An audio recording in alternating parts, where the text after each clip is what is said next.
13 20টা না 13 না হ্যাঁ 13 20টা বিস্ফোরক এক্সপ্লোসিভ শোনো শোনো ইয়া করো না না ওগুলা বাদ ওগুলা পড়তে হবে না ওগুলাতে তো কিছুই আসে না জীবনের কোনোদিন তুমি এই জায়গা থেকে পড়া শুরু করবে বাট পড়াটা খুব স্লো মোশনে পড়বে যেন বুঝে বুঝে পড়তে পারি ঠিক আছে স্পষ্ট করে পড়বে না পড়ো এই ওইভাবে না আচ্ছা ওই পড়ো ওয়েট পড়ো বিস্ফোরক পদার্থ এক্সপ্লোসিভ সাবস্টেন্স আচ্ছা ইংলিশ না বললেও হবে আমাদের আচ্ছা আমি বলি এই চিহ্ন বিশিষ্ট পদার্থ থেকে খুব সাবধানে থাকতে হবে এসব পদার্থ ব্যবহারের সময় মনে রাখতে হবে এসব পদার্থের আঘাত লাগলে বা আগুন লাগলে প্রচন্ড বিস্ফোরণ হতে পারে যার জন্য শরীরের এবং গবেষণাগারের মারাত্মক ক্ষতি হতে পারে আচ্ছা বিস্ফোরক পদার্থটার মানে কি যেটা মানে বিস্ফোরিত হয় মানে বাস্ট হয় এক কথা ঠিক আছে ক্লিয়ার যেটা কি হয় বাস্ট হয় এক কথা যেসব পদার্থতে আগুন লাগলে বা নড়াচড়া করালে বা কোনো জায়গা থেকে ফেলে দিলে একটা বিস্ফোরণ হয় ঠিক আছে এটাই মনে করো বলা হচ্ছে বিস্ফোরক পদার্থ আর বিস্ফোরক পদার্থের চিহ্ন তোমাদের বইয়ে যেটা আছে অনেকটা দেখতে ওইরকম দেখছো মানে দেখো চিহ্নটা কিন্তু দেখতে অনেকটা বোম মারার পরে যেরকম মনে হয় ঠিক সেই দেখতে সেরকম হ্যাঁ এখন এখান থেকে যেটা পড়বা সেটা হলো বিস্ফোরক পদার্থ কোনগুলা কি পড়বা বিস্ফোরক পদার্থ কোনগুলা এই দেখো বিস্ফোরক পদার্থ কি টিএনটি জৈব পারঅক্সাইড আর একটা কি নাইট্রোগ্লিসারিন এই দেখো একটা হলো কি টিএনটি একটা জৈব পারঅক্সাইড আচ্ছা টিএনটির পূর্ণরূপটা লিখে নাও তো ওখানে টিএনটির পূর্ণরূপটা লিখে নাও ট্রাইনাইট্রোটলুইন ট্রাইনাইট্রোটলুইন এটা লিখে নাও টিএনটির পূর্ণরূপ কি ট্রাইনাইট্রোটলুইন টিএনটির পূর্ণরূপ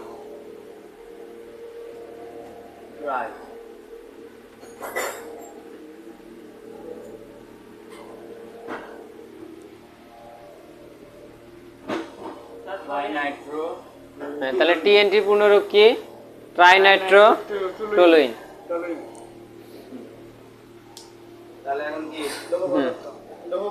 আচ্ছা তাহলে বিস্ফোরক পদার্থ কয়টা আমাদের বই যে কয়টা আছে আছে আরো অনেক বাট আমাদের বই কয়টা দেওয়া আছে তিনটা কি কি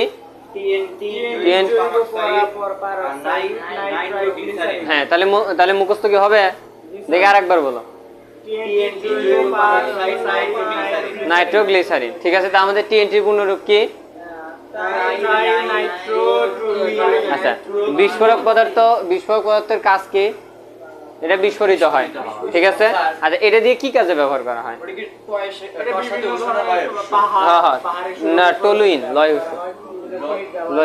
হ্যাঁ এটা কিভাবে যে পাহাড় কাটার জন্য খনিতে হ্যাঁ উদাহরণস্বরূপ মনে করো যে তুমি একটা খনিতে একটা পাশে একটা পাইছো তুমি এটা কয়লার খনি পাইছো ঠিক আছে বা তুমি মনে করো কোনো একটা খনি পাইছো হয়তো লোহার খনি পাইছো সেই লোহার খনিতে মনে করো এখন খরার জন্য তো প্রচুর জনবল লোকবল সব দরকার তো এখন যেহেতু ধরে নাও যে তোমার খনিটা একদম 2-4 হয়তো 50-60 কিলোমিটারের মধ্যে কোনো লোকজন নাই কোনো বসতি নাই সেই ক্ষেত্রে তুমি কি করলা ওই জায়গাতে একটা হয়তো করলা একটা গর্ত করলা টিউবওয়েলের মতো একটা টিউবওয়েল যেরকম গর্ত করলা করে আর ভিতরে মনে করো এই হয়তো টিএনটি দিয়ে একটা ডায়নামাইট দিয়েছে মনে করো আগুন লাগাই দিলা বাস্টটা সমস্ত অংশটা ওখান থেকে উড়ে চলে গেলে তোমার খরা হয়ে গেল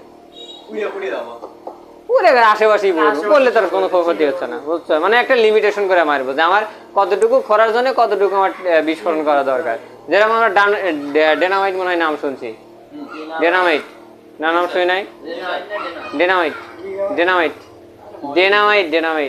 বোম ডায়নামাইট এক ধরনের বোম সেটা এই যে টিএনটি তে ব্যবহার করা হয় মানে টিএনটি করার জন্য ব্যবহার করা হয় মানে ওইটা একটা পদার্থ দিয়ে মানে একটা বোমকে অনেক পদার্থ দিয়ে বানানো যায় বাট ডায়নামাইট বানানোর জন্য টিএনটি ব্যবহার করা হয় ঠিক আছে তারপরে বলো কি আছে দাহ্য পদার্থ দাহ্য পদার্থটার মানে কি দাহ্য পদার্থটা হলো যেটা হলো আগুন ধরে এক কথা যেসব পদার্থে কি ধরে আগুন ধরে ঠিক আছে সেই সবগুলো পদার্থকে কি বলা হয় দাহ্য পদার্থ এখন কি অ্যালকোহল ইথার ইত্যাদি আচ্ছা অ্যালকোহল ইথার কি অ্যালকোহল আর হলো ইথার ইত্যাদি আচ্ছা ইত্যাদি দিছে কারণ আমরা কেরোসিন কি দাহ্য পদার্থ না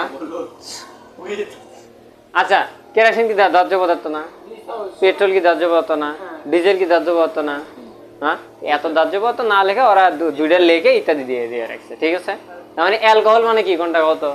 অ্যালকোহল যেটা যে পারফিউমের মধ্যে থাকে। হ্যাঁ, যেটা পারফিউমের ভিতরে থাকে, যেটা সাধারণত যে মদ হিসেবে ব্যবহার করা হয়, অনেক হোমিও ওষুধেও থাকে, মানে হোমিও ওষুধেও থাকে, সবকিছু মিলা মনে করে এটা অ্যালকোহল হিসেবে ব্যবহৃত হয়, বুঝছো? এই যে পারফিউমের ভিতরে অ্যালকোহল থাকে, যেসব পারফিউম স্প্রে করলে সেটাতে আগুন ধরে, যেসব পারফিউম স্প্রে করলে সেটাতে কি ধরে, আগুন ধরে, সেটার ভিতরে অ্যালকোহল থাকে। ব্যবহার করা ঠিক না। হ্যাঁ, ওইটা ব্যবহার করা ঠিক না, কারণ অ্যালকোহল সমৃদ্ধ কোনো কিছুই ব্যবহার করা আমাদের জন্য। সাধারণ পারফিউমের মধ্যে কি অ্যালকোহল থাকে?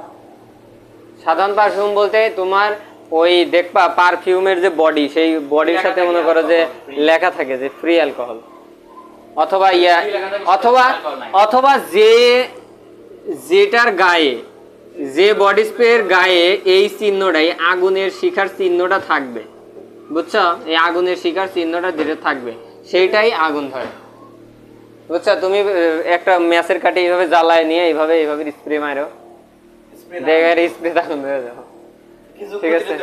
হ্যাঁ, হতেই পারে, অস্বাভাবিক সামনে পড়ে থাকলে। তাহলে তো স্যার তাহলে আঙ্গের পারফিউম করা ঠিক না। হ্যাঁ, ওই জন্য পারফিউম করার ক্ষেত্রে, পারফিউম কেনার ক্ষেত্রে আমরা অবশ্যই সাবধানতা অবলম্বন করবো যে কোনটা অ্যালকোহল সমৃদ্ধ এবং কোনটা অ্যালকোহল ছাড়া।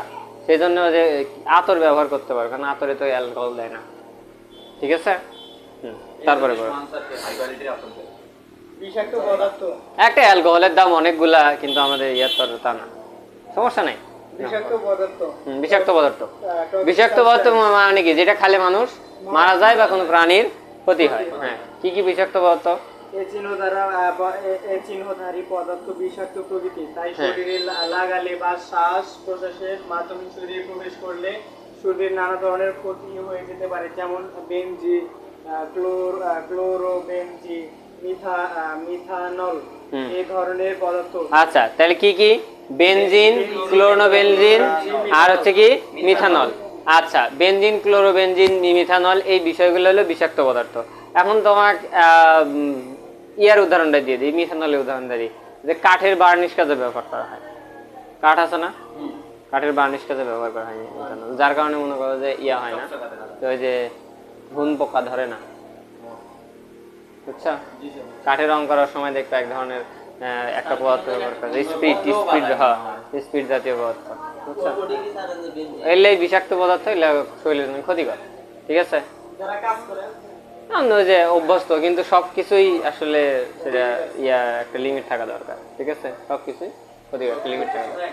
তারপরে উত্তেজক পদার্থ, সিমেন্ট, ডাস্ট, লঘু অ্যাসিড, ক্ষার, নাইট্রাস অক্সাইড ইত্যাদি উত্তেজক পদার্থ ত্বক, চোখ, শ্বাসতন্ত্রের ক্ষতি ইত্যাদির ক্ষতি করে। তাই আচ্ছা, এই ধরনের উত্তেজক পদার্থ, এই উত্তেজক পদার্থটার কথাটার মানে কি? তোমার শরীরের নার্ভাস সিস্টেমকে, শরীরের ভিতরে থাকা নার্ভাস সিস্টেমকে উত্তেজিত করে। উদাহরণস্বরূপ সিমেন্ট ডাস্ট, মানে সিমেন্টের গুঁড়া। ধরো এই মুহূর্তে এখানে একটা মনে করো সিমেন্ট আসলো, পাশে সিমেন্টের গোডাউন, সিমেন্ট নামাবেন না, কি অবস্থা হবে আশেপাশের মানুষের? হাঁচি করতে করতে অবস্থা খারাপ, ঠিক আছে? এইটা মনে করো যে একটা উত্তেজক পদার্থ, ধুলা, এটা সিমেন্ট ডাস্ট, মানে সিমেন্টের গুঁড়া যেটা, বা সিমেন্টের ধুলা, ঠিক আছে? হ্যাঁ, হতে পারে। তারপরে দেখো লঘু অ্যাসিড, লঘু অ্যাসিড মানে হচ্ছে পাতলা অ্যাসিড, লঘু অ্যাসিড মানে কি? পাতলা অ্যাসিড, ঠিক আছে? তারপরে হলো মনে করে পাতলা অ্যাসিড, সাধারণত বেশিরভাগ ক্ষেত্রে দেখবা যে ব্যাটারির অ্যাসিডটা আছে না, হাতে পড়লে দেখবো হাত চুলকায়, ঠিক আছে? তারপর হচ্ছে কি নাইট্রাস অক্সাইড। এরকম ভাবে আমরা আরো দেখতে পারি, সেটা হলো যে নাইট্রাস অক্সাইড, যেটা আমরা ইয়া থেকে লাফিং গ্যাস হিসেবে ব্যবহার করি। মানে ধরো তোমরা এখানে উপস্থিত আছো, আমি যদি তোমাদের এখানে লাফিং গ্যাসটা মারি, নাইট্রাস অক্সাইডটা মারি, তাহলে তুমি দেখবে যে এই স্থানে তোমরা অটোমেটিক হাসাহাসি শুরু করে দিছো, মানে কিছুই ঘটনা ঘটে নাই, বাট হাসাহাসি শুরু করে দিছো।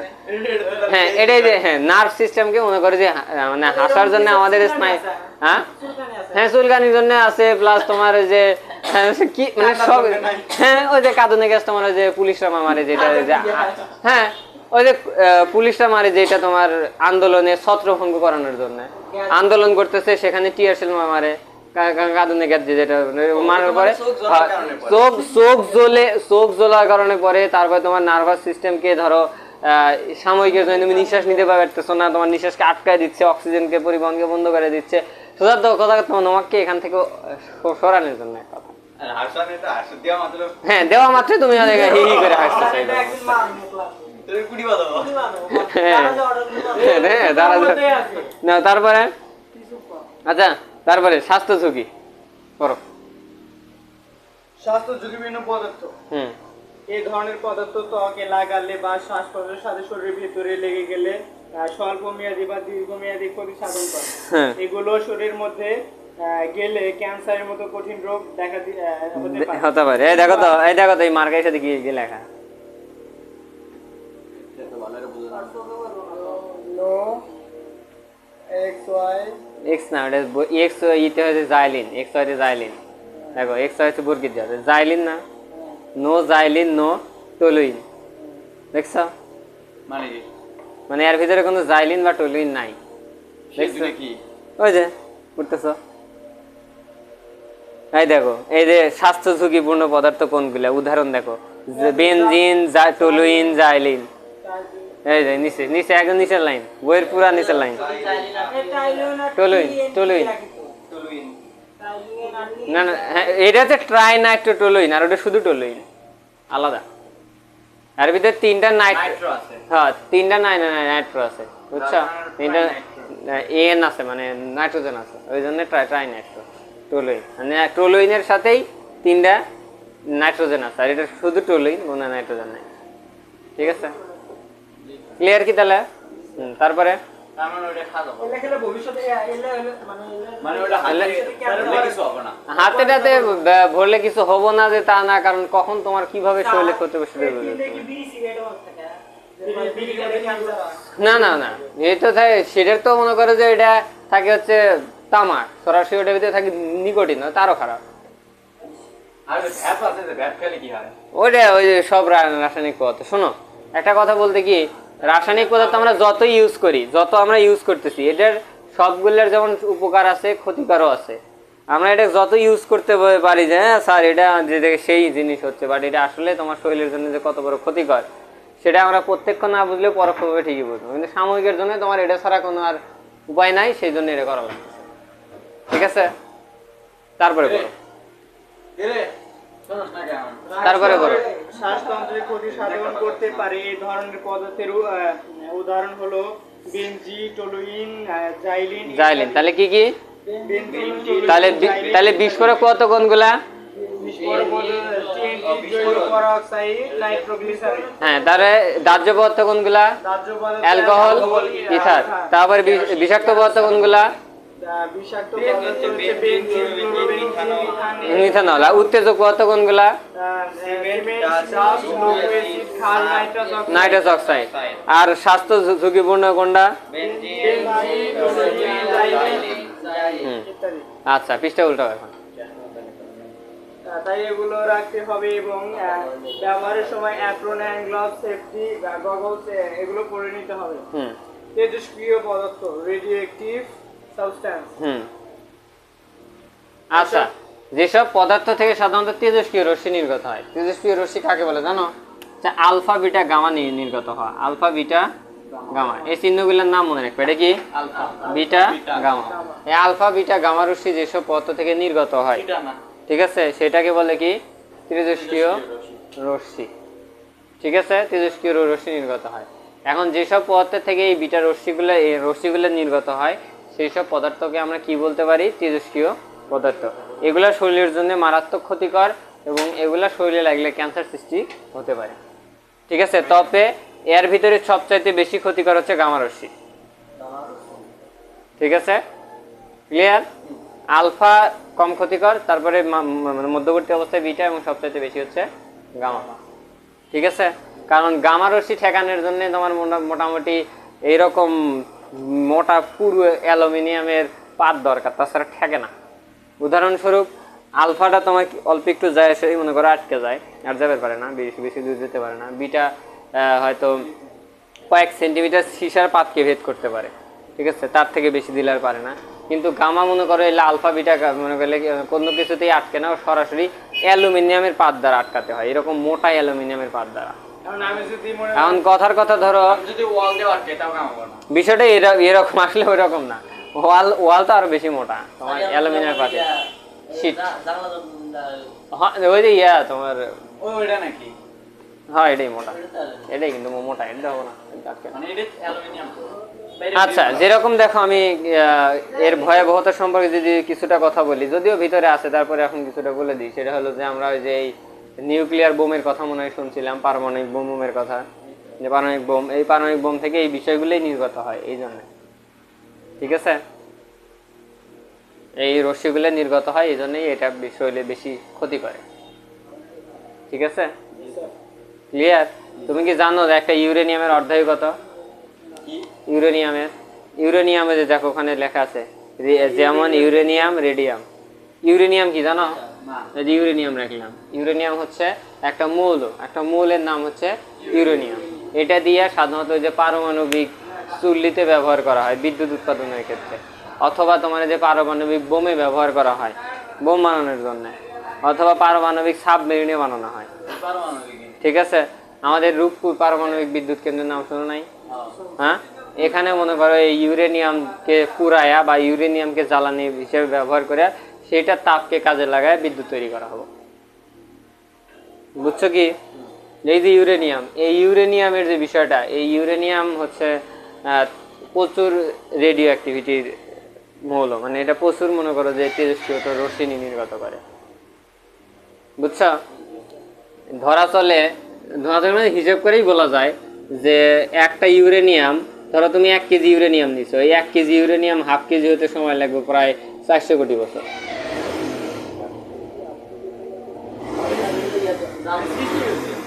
হ্যাঁ না ধরো তোমার কাছে 1 কেজি ইউরেনিয়াম আছে সেটা হাফ কেজি হতে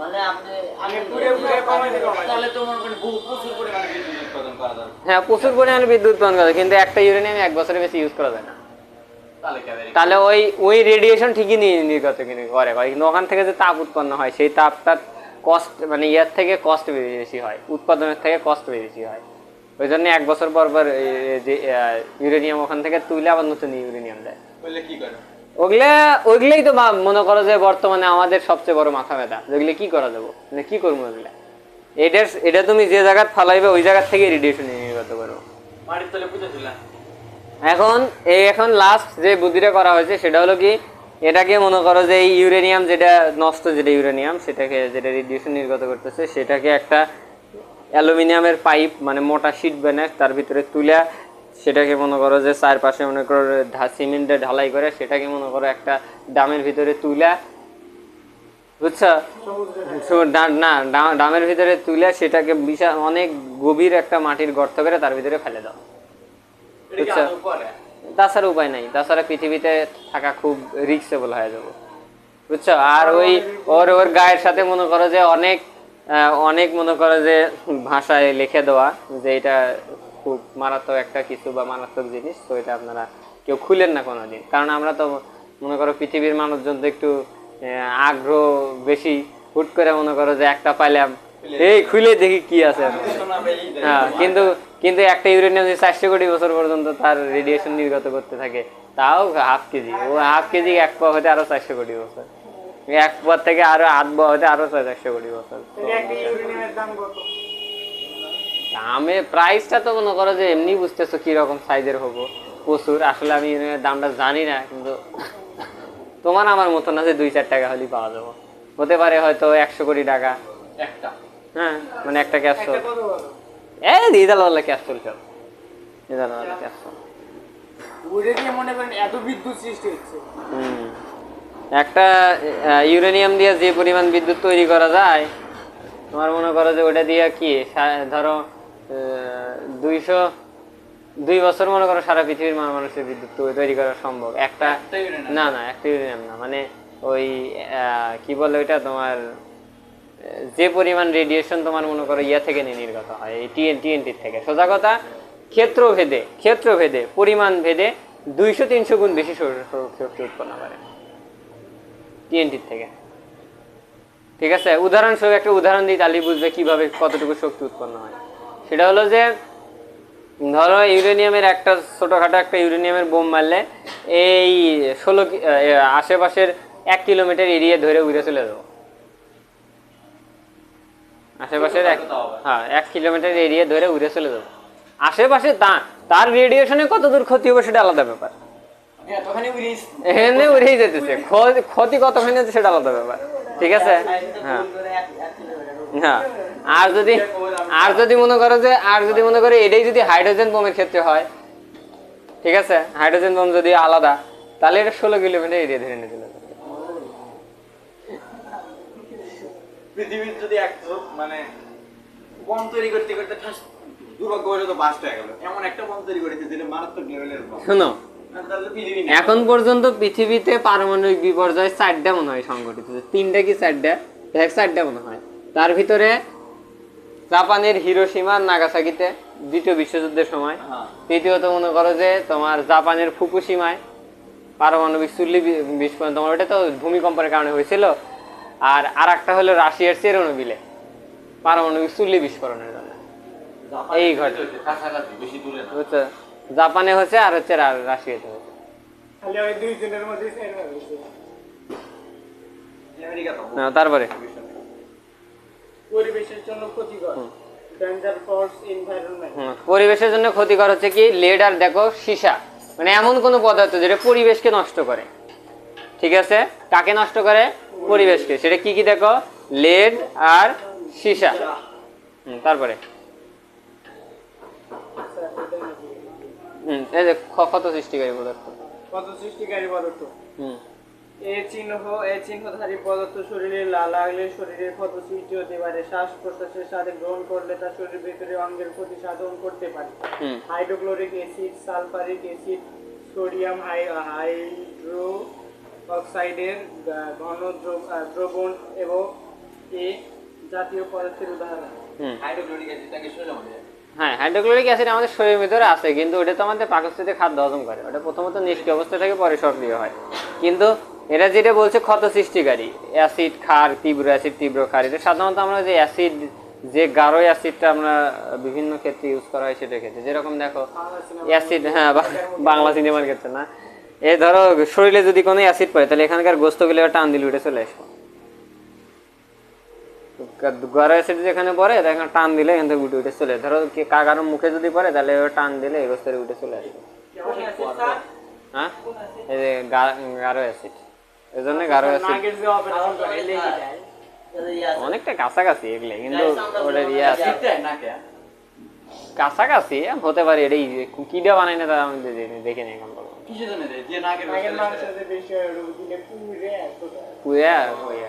ঠিক আছে। আর সাধারণত এই অ্যাসিড যেটা মনে করো কোনো ত্বকের কোনো স্থানে পড়লে, হ্যাঁ হ্যাঁ ওই তো মানে ধরো এই অংশটা এখন এখানে তো আর হাত দেওয়া হয় না, ধরো এখানে ভরছে, এখানে ভরলে এই অংশটা মনে করো যে একদম মানে কি হয় নরম হয়ে যায়। এখন এই অবস্থায় যদি থাকে বা উপরে যদি টিয়া করে ওকে ট্রিটমেন্ট দেওয়া হয় তাহলে সেক্ষেত্রে ঠিক আছে, উপরে থেকে শুকে টুকে গেলে ঠিক আছে। বাট ওই মুহূর্তে কেউ যদি টান দেয় এবার উঠে চলে আসবে হাতের সাথে, অনেকটা একটা সিদ্ধ গোস্তের মতো মনে হবো। এই জন্যই সাবধান, আচ্ছা এখন একটু পড়ো।